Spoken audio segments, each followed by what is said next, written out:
Hey guys, it's Sam, and today I'm going to be talking about some of my favorite romances within fantasy books. Also, new glasses. And wait, there's more. Yeah, we'll talk about that later. So it's been a minute since I've talked romances in fantasy books, and I've seen a lot of people, particularly on TikTok, asking about romances and like angsty romances and things like that. And it's time for me to help, because the books that get recommended in those videos do not fill the requirement in my mind. So for these, none of these books are like romantasy books. These are fantasy books with a romance subplot. So I think that's important to say. But that is my preference for romance of any kind within a fantasy story. I prefer it to be a subplot, even a heavy subplot, versus a like romantasy. I've just had better luck with those. Let's get into it. First off, let's just lead with some of the greats, shall we? The Winter of the Witch by Catherine Arden. By the time we get to this book, this is the third book in the series, the first two are a slower burn thing going on that we're not even sure what it's going to like culminate in, between the main character who kind of has one foot in the real world, one foot in the magical world in a historical Eastern Europe, and a like death god of winter. By the last book, so much of the plot is about their connection and their romance. And there are so many lines in here that are absolute perfection. These are two people who have had like a lifetime of interactions, even if there have been like few and far between in some cases. And the angst and the pining and the just complete compatibility between the two. Perfect. Unmatched. Uprooted by Naomi Novik. The little bit that we get in here is perfect. There's hardly any romance, really, but the parts that are there are still seared onto my brain. This is about a woman that is taken from her like village kind of to be almost sacrificed to the dragon, who is not a dragon, who is a man, a magician, sorcerer. I don't even know what they classify him as in this world. But he is a little more straight-laced, a little more grumpy, a little more scientific. She ends up having some nature magic, and he finds her infuriating, but also impossible to resist. And their dynamic is just like an opposites attract thing, and a very small part of the plot, but the parts that we get, gold. The Wolf and the Woodsman by Ava Reed. The romance in here is between a pagan woman and a man who is like essentially in this fantasy version of Christianity, and the ways in which he like, there are lines in here eventually where he's like, I worship you, I'm on my knees for you, all this stuff. When you have like a more straight-laced character, especially if he's like a religious trauma boy, and you get them to a place where like their control and all of like the shame that they have, usually because of their religion, is being broken down because of their complete like love for this other person, it's gold. It's perfect every time. No notes. Let's do a little segue to talk about the sponsor of today's video, Pear, and this is relevant because they are releasing a collection of top frames all about love and reading. They are releasing a love book collection, which all of the top frames, these little bad boys, are all themed around some kind of like literary love, and the love of books and the love of reading and all of that, which is perfect. And when they reached out to me, I was actually in the market for glasses because my other glasses from another online retailer completely broke. I'd had them for years, but still, like, I have never had glasses disintegrate in the way that these did. It became unusable, and I'm not that rough on glasses. I wear contacts most days. The fact that this happened was, like, a little wild. I also have a friend who owns a pair of pairs, and so I was already a little intrigued by them. Then they reached out, and I was like, I would love to try them, and the experience with this brand has been so good. So Pear has a website with a ton of different frames and a ton of different tops like these. There's a ton of different styles. I, in particular, was looking for this kind of cat eye frame. I'd been looking for it for a couple of months from a ton of different brands, and none were quite fitting. I had done at-home try-ons, all of it. With Pear, you can do a virtual try-on, which I found to be pretty successful. Some of those don't work with other brands. This one, like, this really fit my face. So I ended up picking the Wanda in clear, these like kind of cat eyes, and I wanted to do clear because with the top frames you get a bunch of different colors, and I felt like clear went with everything, even though traditionally I've been a black frame girly. And then these top frames, they're magnetic, so they can go on any kind of frame. You order the ones that like fit your frames, and they just are the little frames. So the first one I got, because I kind of wanted a black option as well. There are plain colors, but this is all from the Love Book collection. The first one I got was these sort of Romeo and Juliet, it seems like, themed ones. There's like daggers and poison and skulls and stuff. So cute. And there's this one that is very like book themed. It has books and it has hearts and it's just so cute. Look at that. It's so cute. I've never had pattern frames like this. It's so adorable. And what's so nice about these is because you can swap them out. If you don't want to do a pattern framed every day, you don't have to. You don't have to pick one. The last one you're going to see speaks to me on a deep level. it's this like moonlit garden situation. So there's like moons and mushrooms and flowers and just like perfection, right? Oh, so cute. So I've worn these glasses for over a week now. I love that you can swap out these frames because a lot of times in my day-to-day, I might just be wearing the clears and then we'll swap out with these top frames very easily. The construction of these, super nice, super solid. And then I got prescription and blue light blocking, and I do feel like the blue light blocking is really helping. I usually have only ever had like separate blue light blocking glasses. Having it all together, really nice.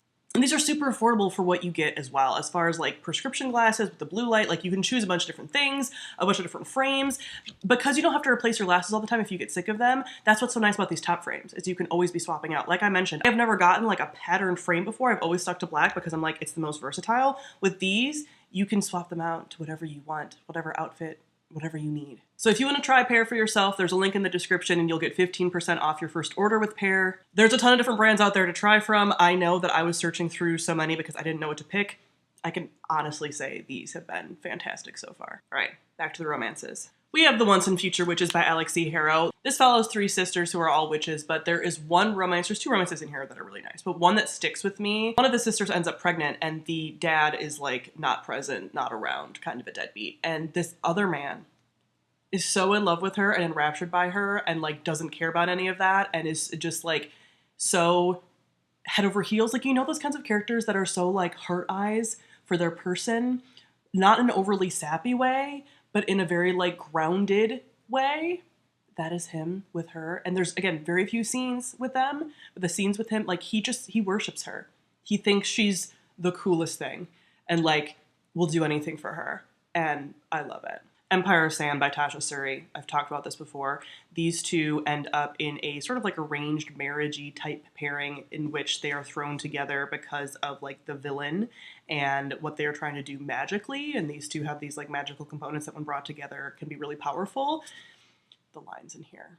The things that he says to her about like if they had met in another time, under other circumstances, and like culturally the way that you would court in this world, he like has this whole thing that he says to her about like if we had met under those circumstances I would have done this and this, and like what they sort of could have had in the face of all this. Ooh, it is so good. Like the ways in which I mean, a thing that you're probably noticing, right, is that like especially in straight relationships, the man needs to worship the woman. That's what makes it just peak. So yeah, that is him to a T.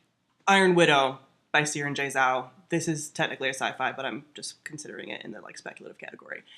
This is polyamorous love controlling mechs, because in this world they are like mechs fighting gods. Think like Pacific Rim kind of thing. In the same way that sort of love in Pacific Rim controls mechs, this is polyamorous love because they're all in love with each other. Instead of it being a love triangle, everyone loves everyone else. I need this next book like I need air. Controversial opinion. The Lesbians in the Nevernight series by Jay Kristoff, I do find fantastic. They are bad people.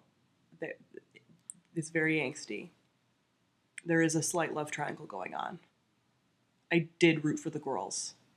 And in this case, the girls are who you should root for. There's betrayal. There's arcs and stuff, and it's very angsty, and there's vengeance, and like everyone is bad. They all worship a death god. But these two, I love them. Even though I won't read another Jay Kristoff book, probably, because like the ways in which, but this series still like, I don't talk about it a lot, but it does sit in my heart still. It does. Speaking of lesbians, I cannot fully talk about these two necromancer lesbians because the things that they have gone through in this series are like truly inconceivable, and this series is such a mindfuck. But just know that like we'll die for each other and more, right? Above and beyond, because it's a sci-fi. It's a sci-fi fantasy kind of. Truly entwined, maybe slightly codependent at times. I don't know, but angsty, yeah. Yep. You know it was coming. The Truth Witch series by Susan Denner. There's so many ships in here that I love, like all of them. The main one is Aiden, Wynn, and Iseult. They are probably the most angsty, but there's so many different iterations of couples. There's queer couples, there's straight couples, There's like, you don't know who people are going to pick. Like, not in a really love triangle way, because usually like parts about the plot, even though there are so many different couples and pairings potentially here, it really is focused on the actual plot. And a lot of times people are getting like separated and stuff. So you're not having this like, why are you guys worried about that when so much is going on feeling? It's more just like, yeah, well, you haven't seen that other person in forever, you know? So lots of couples here to work with. Lots. Chilling Effect by Valerie Valdez. The couple in here, this is basically Mass Effect fanfiction. I mean, it's heavily inspired by Mass Effect. But the couple in here is Shepard, like FemShep, with a Garrus Thane hybrid. Which is really all that I want. Those are my two romances of choice in the video game series. So, like, to have that in book form, perfection. Let's bring it full circle, shall we? End it off with a similar pairing to The Winter of the Witch, but we have Belladonna, and we have a main character who has a link to death, who has an actual link and connection with a personification of death. I'm always going to love a death in the Maiden. Always. Always. The death in the Maiden is the umbrella in which like Hades Persephone falls under. And while Hades and Persephone has sort of not fallen in favor like, with the actual archetypes, I love them, but so many people are latching on to Hades Persephone in a way that I'm getting like a lot of bad Hades and Persephone iterations. Death in the Maiden is still working because it's so broad that it's harder to get wrong, I feel like. So yeah, I need to continue with this series. This is a duology. It might be a trilogy. I think someone said it's actually a trilogy. But if you like Death in the Maiden, you're probably gonna like this. And that is it for some of my favorite speculative, I was gonna start with just fantasy, but it ended up being fantasy and sci-fi, speculative books with a romance subplot that I really enjoy. Comment down below, let me know some of yours, especially maybe like newer books. A lot of these are a little bit older backlist.